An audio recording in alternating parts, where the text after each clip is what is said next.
All right, welcome to this edition of the Carl Jackson Show. I'm glad you could join me.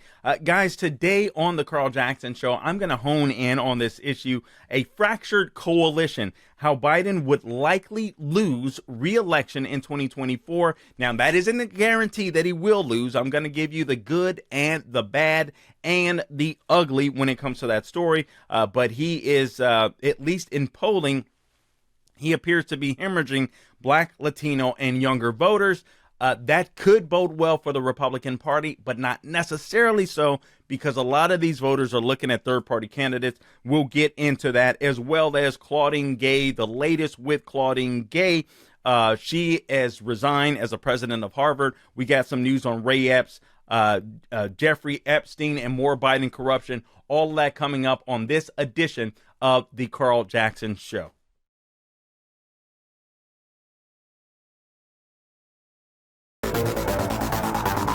Welcome to the Carl Jackson Show. I'm glad you could join us today.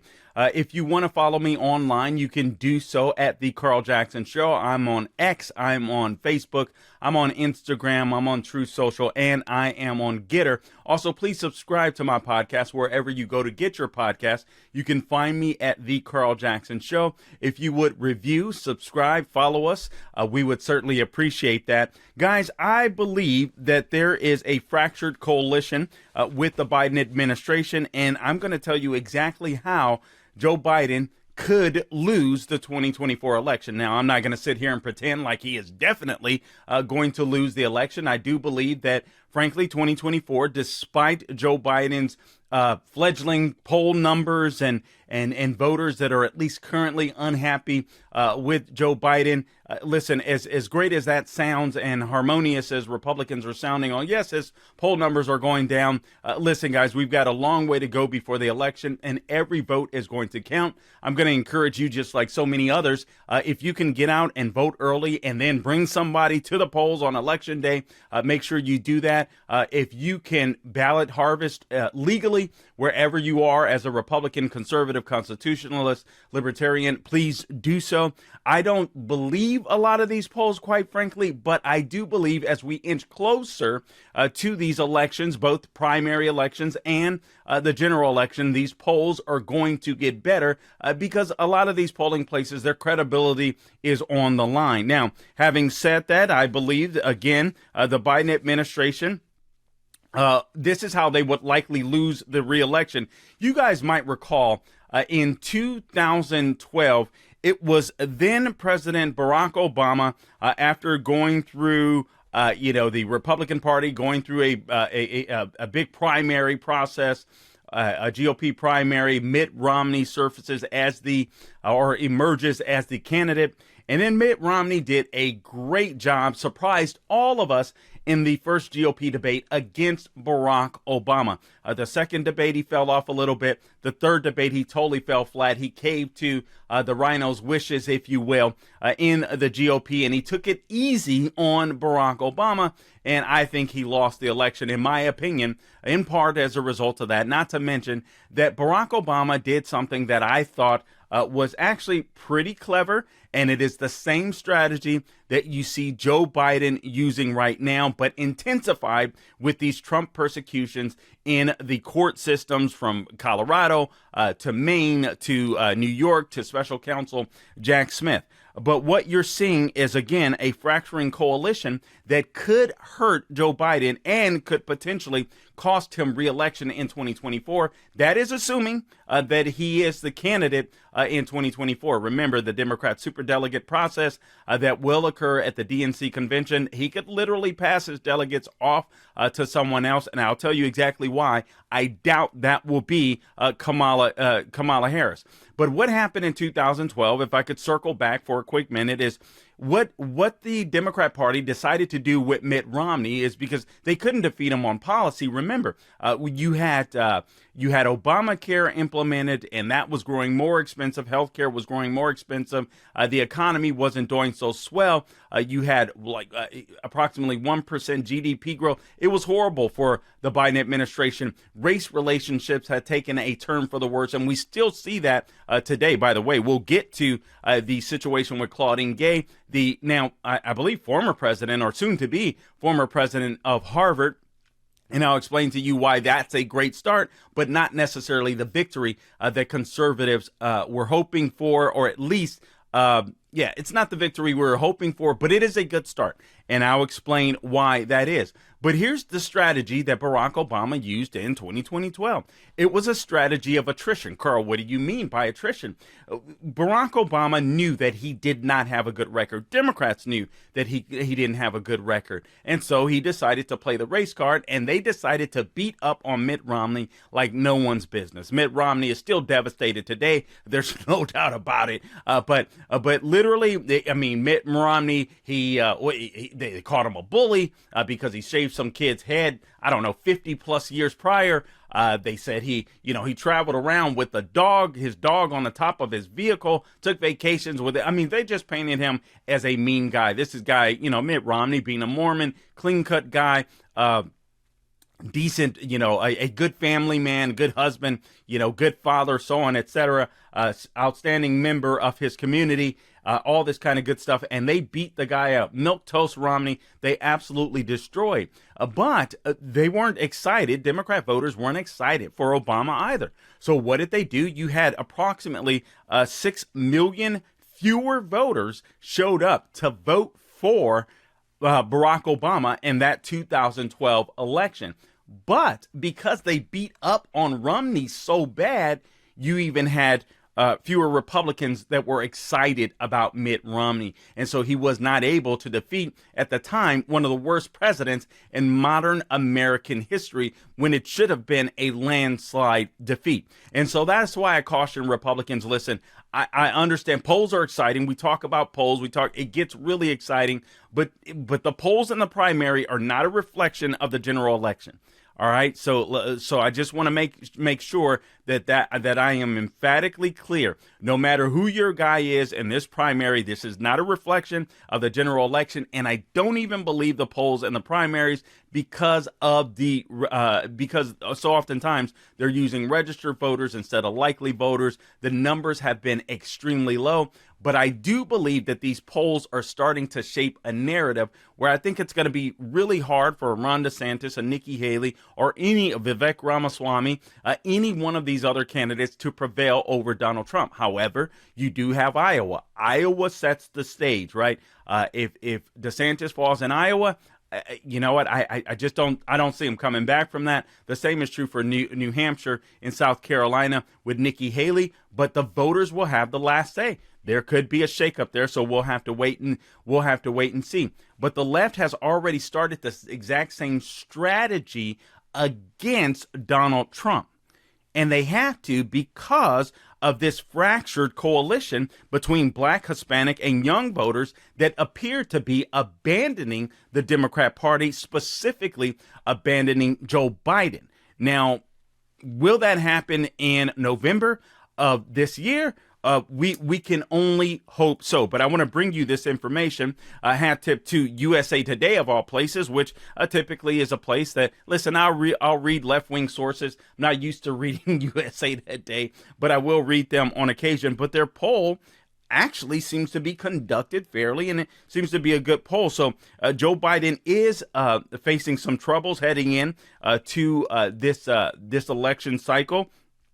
Donald Trump is leading amongst Hispanic voters, young voters, and then there's 1 in 5 Black voters that now say they'll support a third-party candidate in November, and I'll get into that as well. And this is proof positive.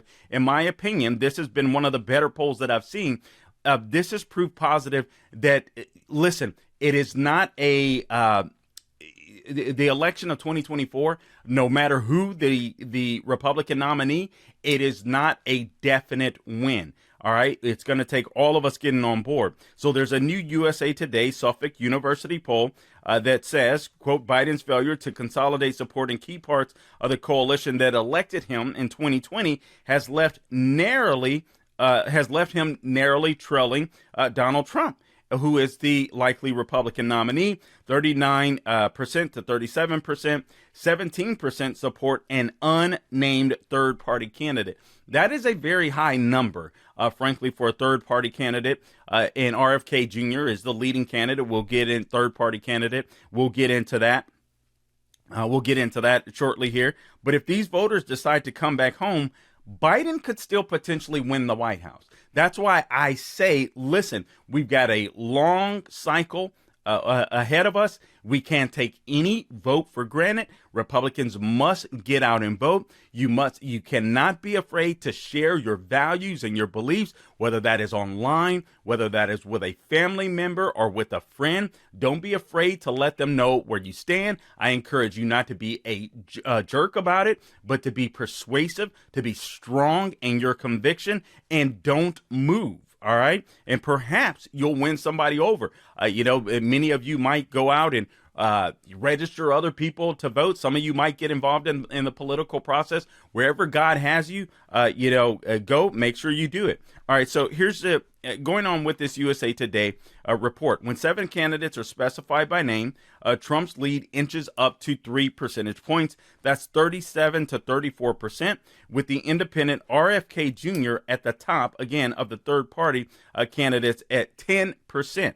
All right, so those findings underscore the task that the president faces this year to win a second term. It is not going to be an easy road for Joe Biden if there's a perception that the economy isn't turning around, if there's a perception that foreign policy isn't turning around, and what's happening on our southern borders. This is the southern border is impacting a lot of people, and it's starting to hit Democrats as well. They're seeing the problem on the border. This is not good news for Joe Biden. And this could impact them during the election. And quite frankly, I think it will.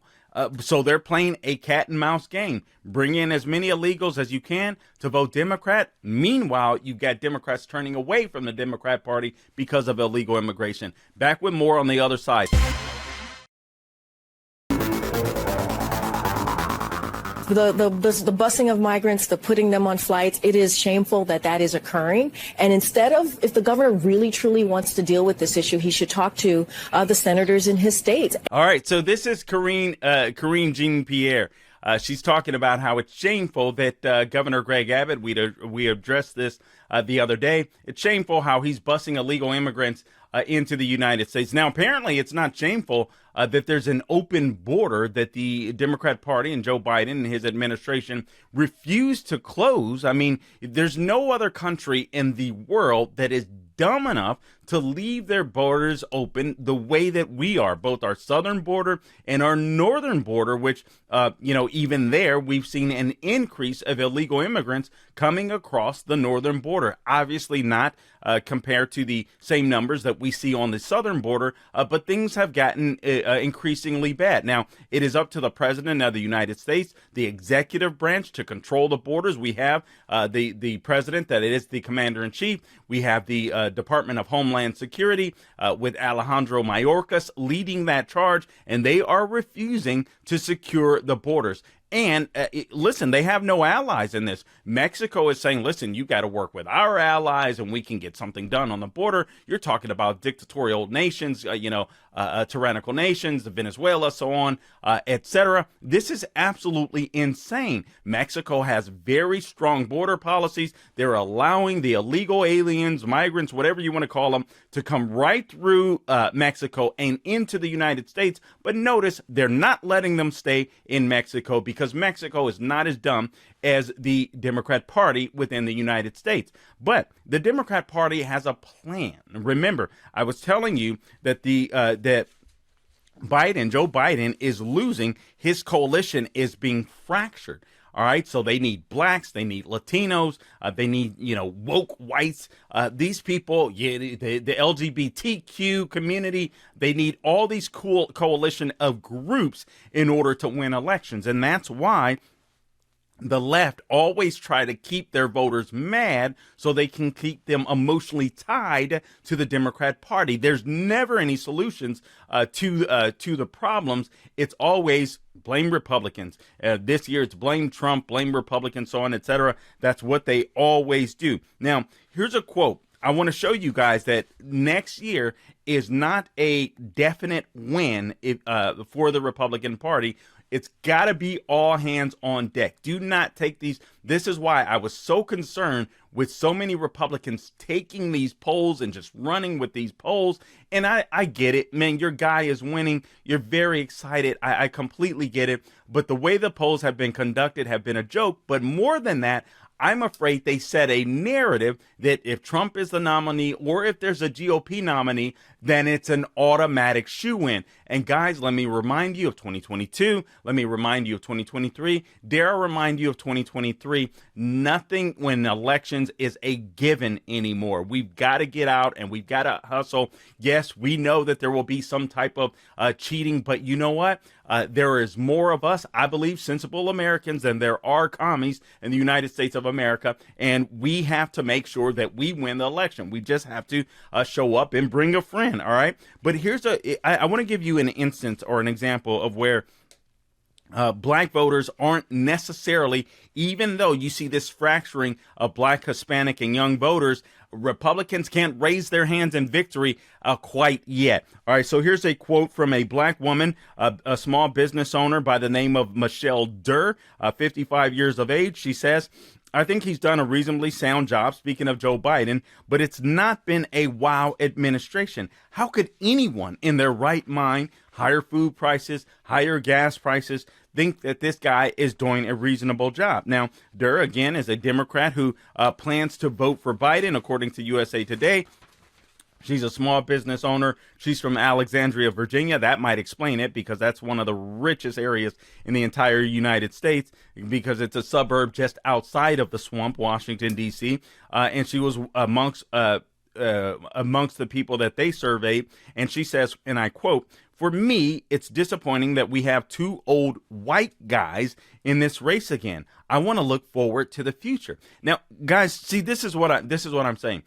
Barack Obama has succeeded in destroying race relations inside of America for the most part. Listen, you come to places where I live, Orlando, stuff like our neighbor, you know what I'm saying? America is okay, but there's this perception that is this narrative that is perpetuated in academia, that is perpetuated in media. And keep in mind, the left has a lot of sway because they control our institutions. I'll get to Claudine Gay a little later in the show. They control academia. They control, the mainstream media. They control entertainment. They even control the bureaucracies of the federal government, and they control big tech that manipulates so many voters. So this lady is even though she's willing to vote for Biden again, what's her go-to? It's not policy. She's tired of old white guys.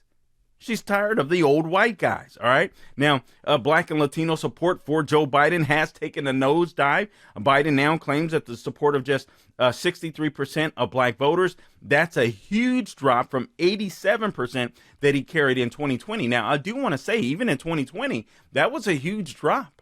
The 87% was a significant drop. Now, why do I say that? Because if you recall, in 2016, Trump only won 8% of the black vote. According to the exit polls, he increased those numbers in 2020 to 12%. Now, that isn't astronomical, but that is enough to make the Democrat Party concerned. Why? Because his numbers grew. And they would be afraid that if he is indeed the nominee this year, that those numbers would grow as well. But a word of caution that I'll get to shortly here. All right. So now Biden also trails Hispanic voters by 5 percentage points. That's 39 to 34%. In 2020, he dominated Trump among that demographic 2-1, 65 to 32%. But again, that number, all right, that number was a downgrade from what we saw in or in 2016 for Democrats, meaning Trump won more of the Latino vote. I mean, you saw them out there, Latinos for Trump and so on, etc. I really do believe, listen, I hate identity politics, can't stand them, but I do believe that the Latino community embraces the value that the GOP party embraces, and I think it would be wise. I think it would be wise for the Republican Party to strategically go after the Latino vote, especially given what we're seeing on the borders. I mean, the people that are coming through the border are mainly Latinos. Well, maybe, but we have people all across the world flooding across the border. We have Asians coming across the borders in record numbers. We have Nigerians. We have Haitians. We have all types of countries that are represented that are breaking into our country, invading our country at this point in time. But we have a lot of Latinos that live in America that share our values, right? That God, family, country, they believe in it just as we do. Now, so you're seeing this coalition of the Hispanics, Hispanics or Latino, I hate using the term Hispanic, but Latino voters slowly break away from Biden. All right. So what the Democrat Party are trying to do with the open borders, listen, guys, this is a game. They're trying to recapture the vote that they're losing, and also they want to, it is the great replacement theory.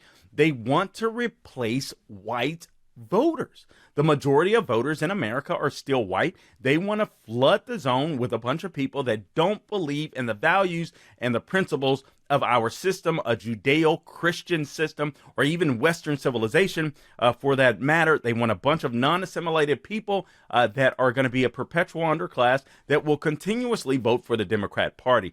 That's what they're looking to do with these open borders. More bad news for Joe Biden. Voters under 35. Among the voters that are under 35, a generation largely at odds with the GOP, according to USA Today, on issues such as abortion and climate change. Trump now leads in this poll 37 to 33%. Younger voters overwhelmingly backed Biden in 2020. So this would be absolutely alarming for the Democrat Party. And I would say this, if the economy gets worse, if you see a breakout in more wars, you see more crime and violence, I suspect more young people who are having a very hard time surviving right now, buying a home, buying gas, buying groceries, you'll see them, I don't want to say flock, but I do believe you'll see more come to the GOP side. All right, so most of the Democrat coalition, this is an important part. However, for you to remember, right now is leaning third party.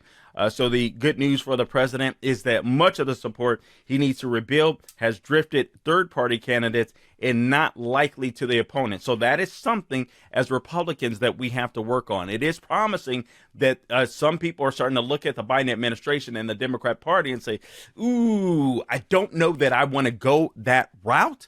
But at the same time, they're not necessarily saying, as that example that I shared with the black business owner in Alexandria, Virginia, they're not necessarily saying, I want GOP, I want Trump, but their votes are up for grab. More on this on the other side. We'll be back. Welcome to the Carl Jackson Show, guys. Please subscribe to my podcast wherever you go to get your podcast. If you would review our podcast, give us a five. That would help us out tremendously.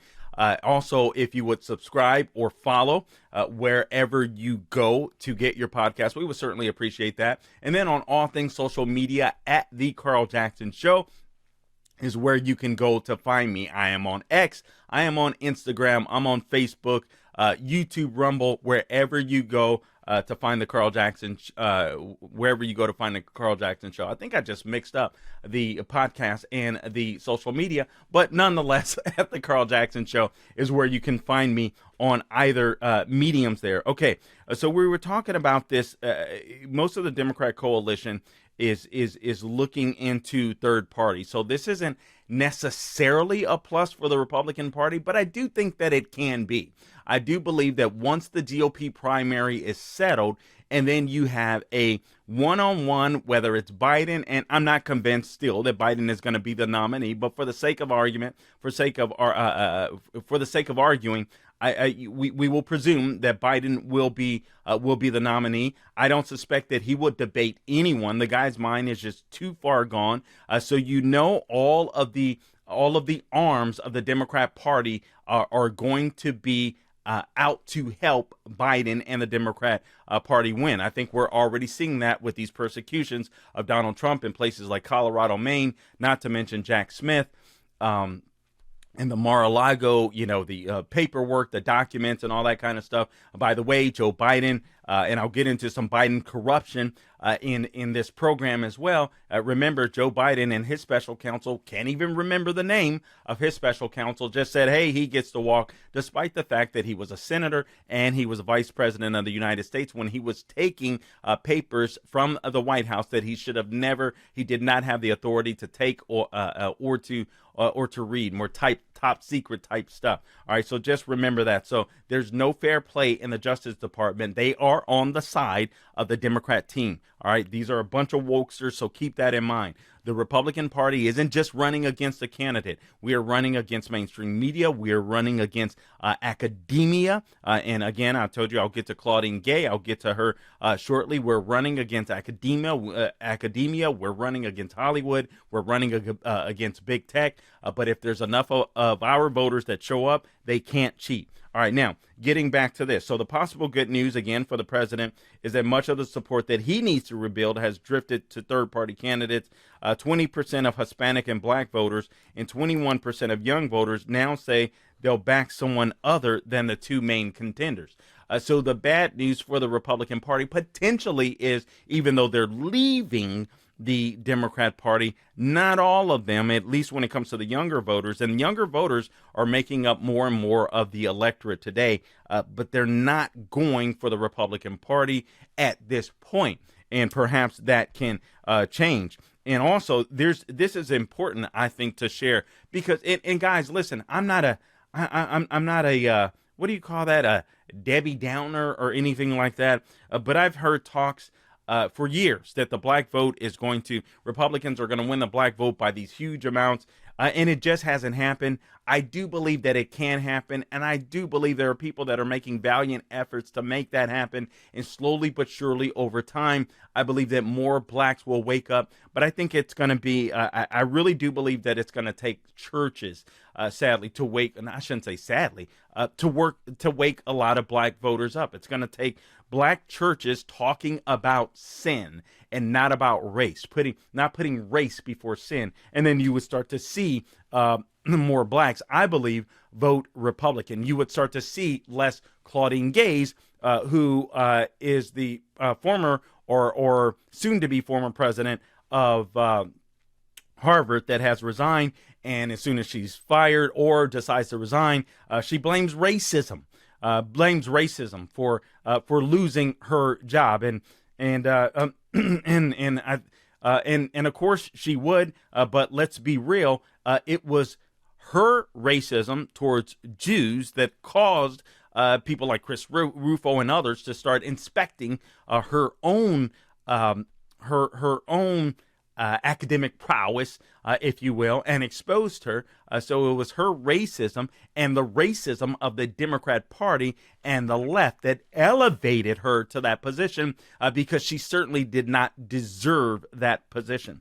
All right, as the president of Harvard. Now, having said that, Trump's share of black vote hasn't grown. All right, this is a very important point, because again, you've been hearing say Trump is going to get 20, 30, 40% of the black vote. Guys, I just don't think that's likely. We get excited as Republicans and conservatives because we see black rappers, Latino rappers online, and they get a lot of clicks.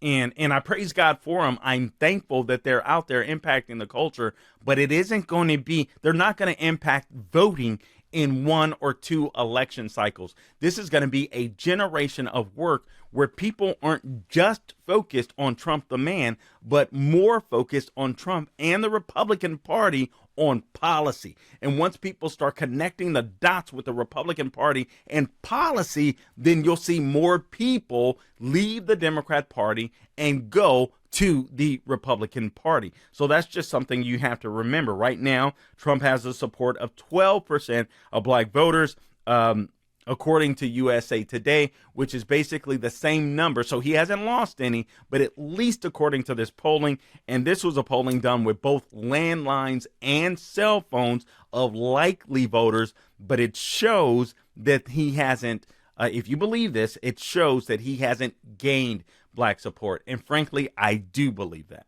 I know we like to get excited about it, but guys, I listen, I have black family members. I haven't seen one vote shift.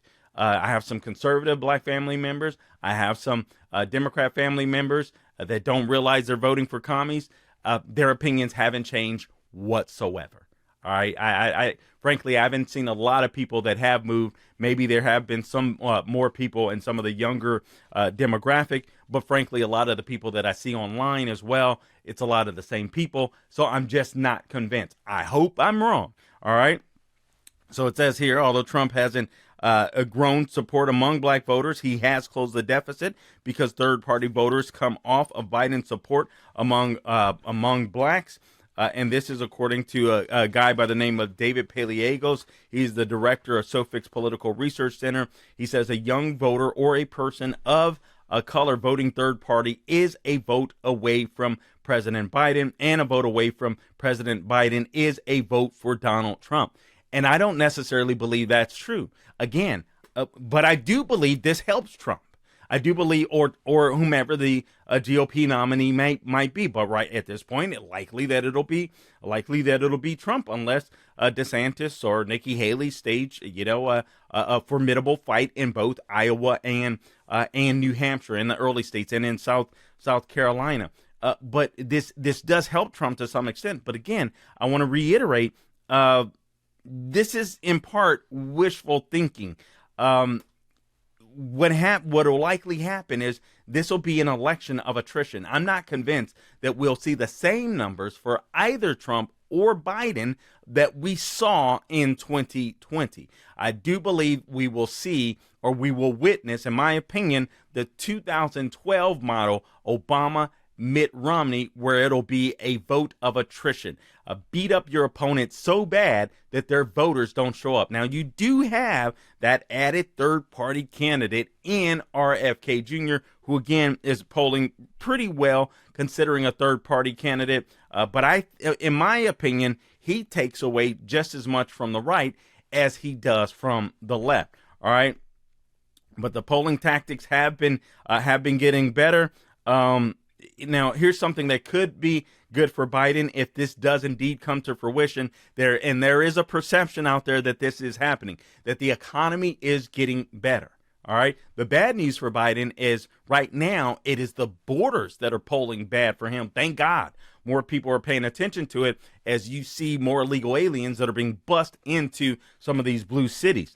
But there's more potentially good news again for Biden. Views of the economy are brightening, according to USA Today. There's 29% that now say the economy is in recovery. All right, so these are people that are wanting to justify their vote for Joe Biden, one of the worst presidents in American history. That's a jump of 8 percentage points since the survey in late October. And guys, let's be real, the deep state, if you believe in that, and frankly, I do now, are working for the Biden campaign. So in the wake of positive reports on employment, inflation, and the stock market, that's the highest level since 2021. But here's the advantage for Trump. He has an enthusiasm advantage over Joe Biden. So the challenge for Biden is to increase not only his support, but also voter enthusiasm so his supporters bother to cast a ballot in November. There's a poll that shows 44% of Trump supporters describe themselves as a 10 on the thermometer measuring enthusiasm, the highest possible level. Among Biden supporters, fewer than half that number, 18%, call themselves a 10. So Trump has ardent support. We'll finish this up on the other side. I've got more to get to. I've got Ray Epps to get to. I've got Claudine Gay to get to. I've got Biden corruption to get to as well. So all of that in one block. Stay tuned. We'll be back.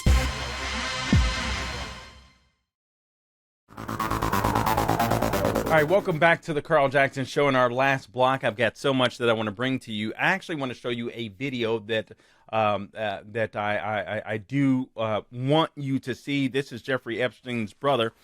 If we have that ready, Gabe, this is Jeffrey Epstein's brother asking for his information before or right after Jeffrey Epstein had died from the Department of Correction. I want to play this video for you. I'm going to try to tie all of this in this last block.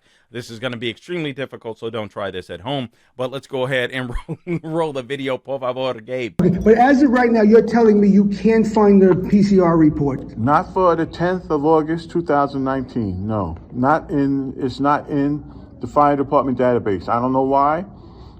If it's supposed to be there, we'll find out. But first, you got to get the letters of administration before you can take them anywhere. Yeah, you see, because the date on here is the 10th of 19. That's the day they found him, they took him, and he was dead.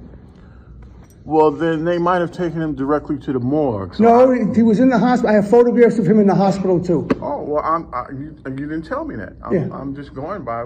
Yeah, no, I understand. I'm just trying to explain what I know. Yeah, well, I don't know what happened, but so far he's not in the fire department database. I don't know why. But they had a private unit at the scene. And could they have taken him somewhere? Well, see, he has a photograph of the fire department personnel. That doesn't generate documentation. Yeah. That's just a photograph. Yeah. What did he say? I couldn't hear. He said that because you see the fire department personnel there, that doesn't mean they provided documentation. They told me they did. I spoke to them. Yeah. And they were the ones who suggested I get the PCR report. Mm-hmm. Well, they're saying one thing, but the computer is saying something else. Yeah. Well, since I heard that with my own ears, I believe them, and I don't know why someone played with the computer and it's not there. I'm just telling you the situation. I'm not saying either way. I'm just saying the computer is saying one thing, and the information you got from them is different. Right. So, what the computer is saying is that it doesn't have a record of this. That's what I'm trying to tell you. Yes, Yeah. and I don't know why. Oh, listen, guys, the elites run or they play by a different set of rules. And that's what I want to get into. So I wanted to share that video because we all know there was a flight list that came out. I shared some of the names, a bunch of Democrat elites that were on the names, Jeffrey Epstein's flight log that have likely visited the pedophile island, if you will, in the Caribbean. But there are going to be more stories that break. Apparently, you've even seen that you have Bill Clinton identified as John Doe 36 among 170 names to be revealed in the Jeffrey Epstein files, where apparently he had either flown or gone to the pedophile island a number of 50 times. So things are going to get insane for the left. But I'm sharing this to share you there's a different set of rules for the elites. So that's why I don't take any of these polls for granted. I don't take, the left has academia. Again, they have media, the mainstream media, news media is what I'm speaking of. They have entertainment. They have the bureaucracy, which you see here. Why aren't these names getting up? I suspect that Joe Biden flew with Jeffrey Epstein. Who knows? Who knows if he's gone to Pedophile Island? I suspect that some of this news would definitely hurt not just Joe Biden, but potentially huge Democrat names that could damage the Democrat brand. And so we'll have to wait and see what happens. Going back real quick to the Black, Hispanic, and young voters that are not overwhelmed or not impressed by the Biden administration, I just want to end this or conclude with this before I move on to the other stories that I'd like to get to, including Claudine Gay and some of the Biden corruption. Gabe, if you will put the clock back up there for me so I could see that, I'd appreciate that. But you see the Colorado and the Maine Supreme Court that are going after, or the Colorado Supreme Court, this main woke Secretary of State that are going after Donald Trump. That hasn't hurt him one bit. As a matter of fact, you can trace. You can go all the way back to, I believe it's March or April of last year in the primary season. Ron DeSantis was still within striking distance of Trump, at least in the polling, if you believe the polling then. And then as more of these persecutions from Alvin Bragg, Letitia James, eventually Jack Smith came out, his numbers just started to increase because overwhelmingly more Americans see what the left is trying to do to take him down. So when you see DeSantis and Nikki Haley, they're not just running against Trump, they're actually running against justice. And that's what makes this primary cycle so difficult for the others. But there are GOP leaning independents that prefer RFK Jr. Over voting Trump. So hopefully he will not be a spoiler. I have a quote here for the sake of time, I won't go through it. But I've ran into people like this that say, listen, I'm not voting for either one of Trump or Biden. So this is going to be a very interesting year. I'm going to vote third party candidate, likely, I'm going to vote RFK. And actually, I mean, I heard that one time. Now, this is just anecdotal, and whatever's anecdotal is anecdotal. But I was surprised to hear from a very an ardent Trump supporter in 2016 and 2020 that now is like, nah, I want somebody that's going to disrupt the system. I don't think Trump could do that anymore. I'm going with RFK Jr. Whoa. All right. So we'll have to watch for that. Now, what the left was hoping to do was to send Kamala Harris out like they did, right, like they did earlier on the border. She was the border czar, or is the border czar. We see how that's turned out. The truth is they had no intention of fixing the border. But nonetheless, Kamala Harris, she must have known that, or listen, she's horrible at her job. She's not helping. I'm mentioning her because she's not helping Democrats at all when it comes to black voters. Actually, they're even less enamored by her. She brings nothing to the ticket. She gets lower job approval ratings than Biden among black voters, 56% compared with 68%. She lags Biden among voters younger than 35 to at 27% compared to with 32%. So, and her job approval rating is basically no better than hers. So she absolutely brings nothing to the ticket, even when it comes to black voters. All right, now, moving on.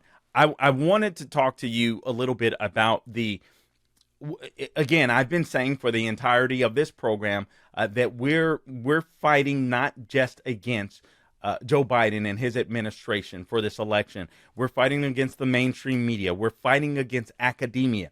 All right, we're fighting against Hollywood. We're fighting against the DOJ, and that is why I showed you the video of Mark Epstein, Jeffrey Epstein's brother. And listen, we all agree, pedophile. He's dead and gone. So what? But I do want to know who was involved in this pedophile ring. All right. Obviously, in my opinion, there are people that wanted this man dead. And that's why I caution everybody. Listen, we're running against everybody, including the deep state.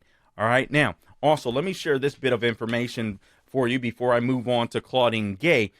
Real quickly here. Federal prosecutors are asking the court to sentence Ray Epps, the defendant at the center of the J6 Capitol riot 2021. Conspiracies to 6 months in prison. Now, you guys might recall that this was the guy that was caught on video saying, go into the Capitol, telling people, encouraging people to go into the Capitol. But they say because Epps turned himself into the FBI 2 days after the Capitol riot, as soon as he knew the agency was looking to identify him, he said, they said because he cooperated with Congress and the FBI, including through several long voluntary interviews, and how he tried to de-escalate the conflict on January 6th at least 5 times. Per the court document, they decided to give him only 6 months. This is a complete and utter sham. And maybe he wasn't working for the FBI. Again, he's a former Marine and a former Arizona Oath Keeper. But there have been I've heard reports that he may have been working for the Department of Homeland Security, which is a much bigger bureaucracy. And listen, it took 3 years, nearly 3 years to charge this guy. This is all a sham. Honestly, what this guy got, what Ray Epps got, in my opinion, this is what some of the worst defenders of J6 should have gotten, along with the fine. But here this guy gets to skirt possibly with 6 months, and I'll be curious to see if he serves this behind bars. Claudine Gay, real quick. Guys, listen, this is a good start. To get rid of Claudine Gay, the president of Harvard, is a great start, but we haven't won the war. All right. She is still going to be on staff at Harvard as a professor, making nearly $1 million, $900,000. And there's no doubt in my mind that the wokeness is going to continue at Harvard. Our fight is against this DEI. It should not stand for diversity, equity, and inclusion. It should stand for downgrading from excellence to ignorance, because that's exactly what we're seeing. But the left are using these woke warriors from college campuses. They're infiltrating corporations, and these corporations are turning fascist. There's another report. The House GOP are probing if Biden was involved in Hunter's scheme to defy the subpoena. That's a potential impeachable offense. Will the GOP go there in an election cycle? I suspect not. But it is likely that Joe Biden conspired with his son to defy that subpoena, that congressional subpoena. Guys, listen, I appreciate you tuning in. Until next time, do not grow weary doing good. Take care.